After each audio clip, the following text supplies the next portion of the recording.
अगर आप बीजिंग, दिल्ली या ब्राजीलिया में हैं, तो पुतिन को फोन लगाइए, नहीं तो भुगतना पड़ेगा। ये धमकी दी है नाटो के चीफ मार्क रूटे ने। कहा है ब्रिक्स देशों पर वे अलग से टैरिफ थोपेंगे और डोनाल्ड ट्रंप पहले ही बोल चुके हैं टैरिफ हथियार है और भारत, चीन, रूस इसके निशाने पर। लेकिन अब इस धमकीबाज अमेरिका के लिए बुरी खबर है, क्योंकि तियानजिन से उठी है वो गूंज जो व्हाइट हाउस तक सुनाई देने लगी है। तारीख 31 से 1 सितंबर तक अगले महीने होने जा रहा है एक शिखर सम्मेलन, जहां होंगे मोदी, पुतिन और शी जिनपिंग एक ही मंच पर। अमेरिका को टक्कर देने वाली तिकड़ी तैयार है जवाब देने के लिए।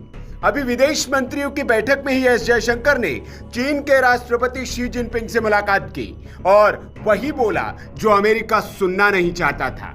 यहीं पर एस जयशंकर ने ईरान और रूस के विदेश मंत्रियों से मुलाकात कर अमेरिका को मिर्च लगा दी और बता दिया कि भारत अपनी विदेश नीति किसी की धमकी पर तय नहीं करता। जयशंकर ने जिनपिंग को बताया एलएसी पर शांति हो रही है बहाल, एससीओ को बनाना है आतंकवाद और वर्चस्व की राजनीति के खिलाफ ग्लोबल ब्लॉक। अब अगला सीन सेट है। 31 अगस्त से शुरू होगा SCO heads of state summit और उसमें भारत, रूस, चीन एक साथ होंगे। सीधे ट्रंप की आंखों में आग डालकर देंगे जवाब।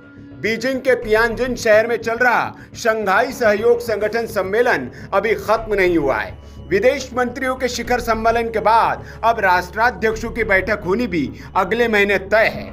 चीन के विदेश मंत्री वांग यी ने मंगलवार को इसकी जानकारी दी। उन्होंने बताया कि एससीओ के तियानजिन शिखर सम्मेलन और उससे जुड़े कार्यक्रमों में 20 से ज्यादा देशों के नेता और 10 अंतरराष्ट्रीय संगठनों के प्रमुख भाग लेंगे।